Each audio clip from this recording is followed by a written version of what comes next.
नया सांसद पप्पू यादव ने फीता काटकर किया ऑर्बिट पब्लिक स्कूल का भव्य शुभारंभ। कम फीस पर अब 22वीं के बच्चों को मिलेंगी सीबीएसई पैटर्न की गुणवत्तापूर्ण शिक्षा। नमस्कार, आप देख रहे हैं ABC24 न्यूज, हक की बात जनता के साथ। 22वीं में लगातार तरक्की हो रही है और तरक्की को रफ्तार देने वाली सबसे महत्वपूर्ण संस्था शिक्षण संस्थान का एक नई शाखा ऑर्बिट पब्लिक स्कूल का पूर्णिया सांसद पप्पू यादव ने फीता काटकर शुभारंभ किया, जहां कम फीस पर अब 22वीं के बच्चों को मिलेगी सीबीएसई पैटर्न की गुणवत्तापूर्ण शिक्षा। ऑर्बिट पब्लिक स्कूल के उज्जवल भविष्य की कामना करते हुए सांसद पप्पू यादव ने बताया कि आवश्यकता आने पर वह हर संभव मदद करेंगे। वहीं मौके पर पूर्व मंत्री हाजी अब्दुस्समान ने अतिथियों को संबोधित करते हुए कहा कि आज के युग में कम से कम मैट्रिक तक अवश्य ही पढ़ाई कराएं। वहीं ऑर्बिट पब्लिक स्कूल के फाउंडर मोहम्मद सलाउद्दीन और डायरेक्टर मोहम्मद गालिब ने कहा कि वह दार्जिलिंग और अन्य प्रदेशों के अनुभवी शिक्षकों और शिक्षिकाओं के माध्यम से एक अनुकूलित और स्वच्छ वातावरण बनाकर अपने क्षेत्र में कम और रियायती फीस पर गुणवत्तापूर्ण शिक्षा प्रदान कर क्षेत्र में शिक्षा का अलख जगाने का प्रयास कर रहे हैं। उन्हें विद्यालय से कमाई नहीं करनी है, बल्कि क्षेत्र में शिक्षा का विकास करना है। उनके ऑर्बिट पब्लिक स्कूल में पढ़ने वाले बच्चों के लिए सभी आवश्यक सुविधाएं उपलब्ध कराई जाएंगी, जैसे कि शुद्ध पानी के लिए वाटर फिल्टर मशीन, छात्रावास में रहने वाले बच्चों के लिए स्वच्छ और विशाल डाइनिंग रूम, बेसिक तकनीकी जानकारी के लिए कंप्यूटर लैब, दूर से आने वाले बच्चों के लिए गाड़ी की व्यवस्था, स्वच्छ और कक्षावार अनुकूलित क्लासरूम के साथ साथ बेंच डेस्क की व्यवस्था कराई गई है। और इन सब के अलावे छात्रावास में रहने वाले बच्चों और बच्चियों के लिए 24 घंटे सीसीटीवी कैमरे की निगरानी की व्यवस्था की गई है। साथ ही 22वीं और आसपास के अभिभावकों के लिए बड़ी खुशखबरी है कि उद्घाटन के अवसर पर फ्री एडमिशन किया जा रहा है, जहां नर्सरी से 8वीं तक की पढ़ाई अनुभवी शिक्षकों द्वारा कराई जाएगी। वहीं उद्घाटन समारोह के मौके पर जिला परिषद अध्यक्ष प्रतिनिधि गुलाम शरवर, उप मुख्य पार्षद हसन रजा, समाज सेवी अरुण यादव, समिति सदस्य प्रतिनिधि मोहम्मद फैजान, शाहनवाज आलम, मोहम्मद मुन्ना, मास्टर असलम साहब, मुखिया प्रतिनिधि अयूब आलम, जहांगीर, मोहम्मद शमशेर, अरविंद यादव, मुनाफ आलम सहित स्थानीय जनप्रतिनिधि एवं अभिभावक और विद्यालय के शिक्षक उपस्थित रहे।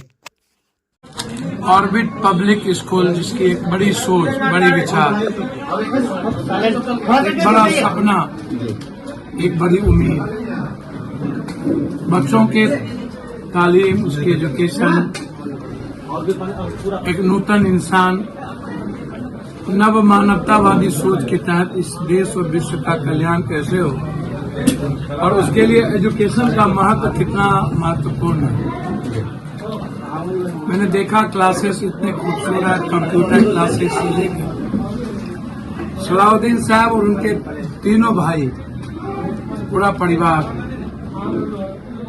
और हमारे अजीज भाई भी, मौलाना साहब, सभी लोग, और बेहतर टीचर खरसियान से, दूर दूर से एक अच्छे बच्चों के निर्माण के लिए 22वीं जिस तरीके से बांग्लादेश, बंगाल, नेपाल के मानचित्र पर हम आगे बढ़ेंगे, 22वीं तरक्की करेगी, जिसपे हम लोग लड़ाई लड़ भी रहे हैं। सीमांचल की आजादी, हमारी गरीबी की आजादी, हम पर जो आज सबसे ज्यादा अशिक्षित है, निरक्षर हैं, सबसे ज्यादा आर्थिक रूप से कमजोर हैं, और इस बीच में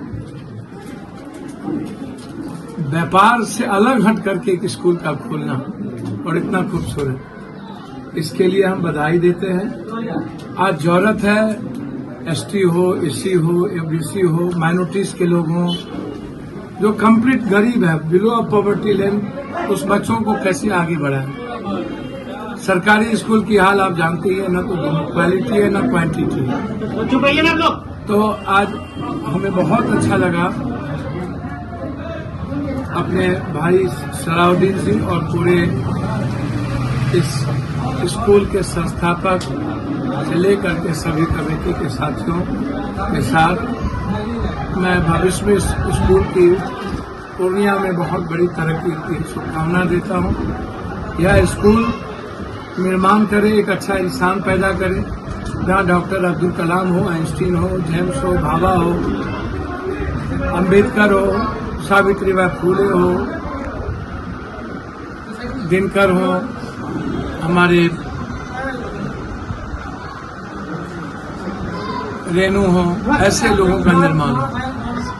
यूसुफजई मलाला, इमाम शर्मिला, जो दुनिया को परिवर्तन करने की सर, लगातार सरकार एक तरफ बता रही है कि हम शिक्षा के क्षेत्र में काफी काम कर रहे हैं, उसके बावजूद भी जो है बाईसी में बड़े बड़े प्राइवेट स्कूल खोल रहे हैं। भैया स्कूल तो है ही नहीं ना, प्राइवेट स्कूल तो जो खोल रहे हैं, मैं तो उम्मीद किया कि वो बहुत मिनिमम कॉस्ट पर बच्चों की तरक्की करें, बढ़ाएं, बोझ नहीं बने। शोषण का केंद्र बिंदु प्राइवेट स्कूल जो शहर में है, बड़े बड़े हैं, उन बन जाते हैं। तो मैं उम्मीद करता हूं कि शोषण का केंद्र बिंदु कोई भी प्राइवेट स्कूल ना हो, परिवार पर, समाज पर बोझ न पड़े। तो क्या इससे सरकार की विफलता दर्शाती है? सरकार तो विफल है। सरकार एजुकेशन पर, हेल्थ पर, सरकार की तरक्की पर, रोजगार पर, किसान पर, वाटर पर कोई बहस ही नहीं, कोई बात ही नहीं। इसलिए प्राइवेट स्कूल आज के डेट में कंप्लीट रूप से जिस तरीके से बोझ बनता जा रहा है, मैं उम्मीद करता हूं कि हमारा जो यह स्कूल है, ये आम आदमी पर बोझ न बन करके आम आदमी की तरक्की के हमारे सर अभी भी कुछ हम जा रहे हैं। सर, अभी भी कुछ गार्जियंस हैं जो बच्चों को शिक्षा देने से कतरा रहे हैं, उनके लिए क्या संदेश है? इसीलिए तो ये गांव में ये स्कूल खोला गया है कि बच्चे और बेटियों को भी कोई फर्क न करते हुए तालीम, जो सबसे ज्यादा गरीबी और एजुकेशन है वो इम्पोर्टेंट है, उसको करेंगे। हम लोग उम्मीद करते हैं कि इसके जो डायरेक्टर हैं वो सलाह के जो डायरेक्टर है गालिब रेजा साहब, और इसका फाउंडर है हमारे सलाउद्दीन साहब।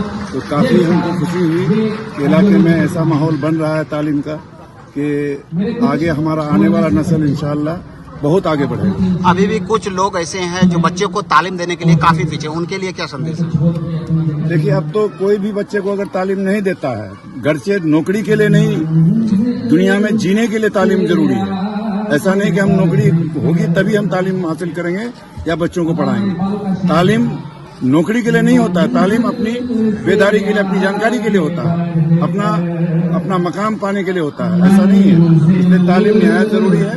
तालीम के लिए हम लोग को जो भी करना पड़ेगा हम लोग मदद करेंगे। स्कूल के जो डायरेक्टर साहब हैं, जो इसके संस्थापक हैं, उसको मुबारकबाद देते हैं कि बाईसी जैसी जगह में, एक छोटा सा शहर में इतना बेहतरीन स्कूल का फाउंडेशन डालना और इतना बेहतरीन इंतज़ाम जो हमने अभी चल के देखा है, ये इसके लिए वो मुबारकबाद का पात्र है और हम उसको मुबारकबाद देते हैं। यहाँ जो बेहतर एक इंतज़ाम दिख रहा है, इसके साथ साथ शिक्षा में जो क्वालिटी अगर दिया जाए तो इस इलाके को इससे बहुत लाभ होगा।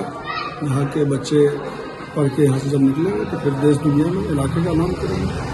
लगभग 3 साल से चल रही थी स्कूल बनाने की। फिर इस स्कूल का हम लोगों ने नामांकन करा, ऑर्बिट पब्लिक स्कूल इसका नाम रखे हम लोग। मकसद स्कूल बनाने के पीछे ये था कि आज के डेट में पूर्णिया, किशनगंज या कहीं पर भी आप बाहर अपने बच्चों को देते हैं पढ़ाने के लिए, तो एडमिशन फी 30,000, 35,000, 40,000 मांगा जाता है। उसके अलावे जो ट्यूशन फी है मंथली का है वो 6,000, 7,000 मांगा जाता है। तो हम लोग दोनों, सलाउद्दीन भाई और हम लोगों ने मिलकर ये डिसाइड किया कि क्यों ना एक बेहतर जो है विद्यालय खोला जाए, बनाया जाए, जहाँ पे सिर्फ शिक्षा ही नहीं बल्कि बच्चों का संपूर्ण संस्कार के साथ साथ संपूर्ण विकास की बात हो और संपूर्ण विकास किया जाए, उस तरह से स्कूल खोला जाए। तो हम लोग, सलाउद्दीन भाई, हम लोग 3 साल से ये प्लानिंग कर रहे थे। फिर अभी जो देख रहे हैं आप, वो आपके आंखों के सामने है।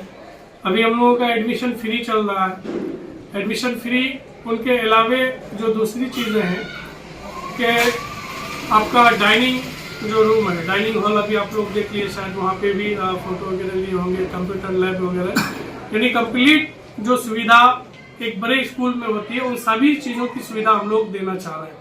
और इसके लिए टीचर भी हम लोगों ने हायर कर लिया, सब जो है एजुकेटेड है, बीएड किए हुए हैं, एमए किए हुए हैं।